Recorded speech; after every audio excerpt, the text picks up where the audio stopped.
Hello everyone, it's been a while and I am back with some pretty exciting news. So a while ago I decided to attempt a Guinness World Record.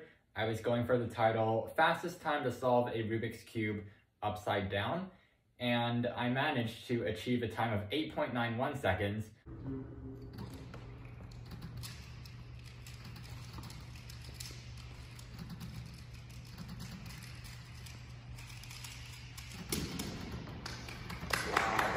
My time of 8.91 seconds makes me the first person to officially solve a Rubik's Cube upside down in under 10 seconds, and also the first person to do it in under 9 seconds. After several months, Guinness recognized my record, and I am more than thrilled that this happened. But the question is exactly how did I solve a Rubik's Cube in 8.91 seconds?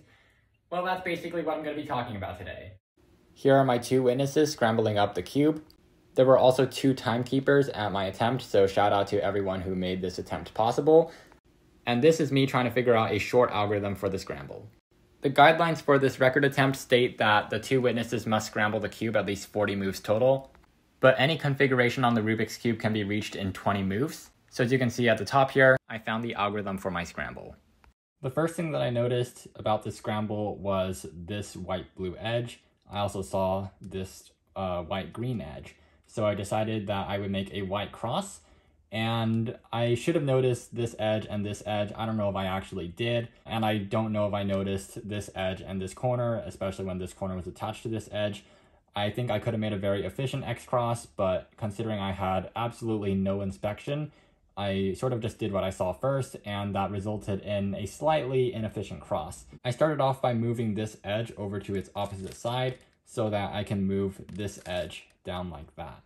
So now these two pieces would only be one move away from being in their solved positions.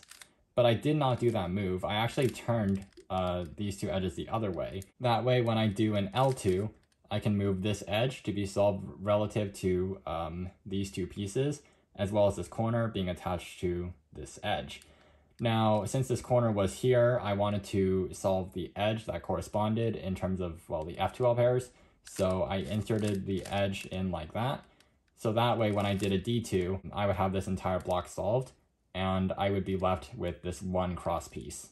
Now at this point, I could have just done one move, and that would have solved the cross, but I decided to do a U before that.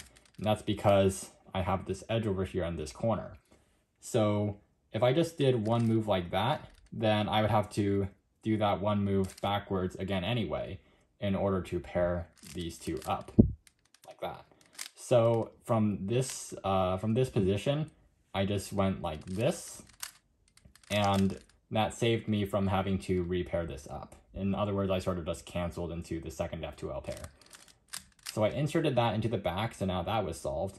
So next I wanted to solve this pair. This could have been done in 5 moves, and that's exactly what I did. So I did that. Unfortunately, I could have canceled 2 of those moves because this pair actually starts with these 2 moves. And the inverse of that would be the last 2 moves of this 5-move solution. So what I could have done is, at this position, I could have just continued the algorithm of this F2L pair, but I did not do that, and that was kind of unfortunate. But that would have been pretty hard to see anyway. So in the end, I did the 5-move algorithm to solve this pair, and without canceling any moves, I went into this algorithm, which was actually a ZBLS. So by the time I finished, I expected the 4 edges to be oriented. What I did not expect, though, was for the 4 corners to be oriented. I saw that there was a slight possibility of it happening, but I did not know for sure that that was going to happen. But it did happen, and I would say that was quite lucky in a way, and I was left with this case T-perm, which looks like this. And that is how I solved a Rubik's Cube upside down in 8.91 seconds.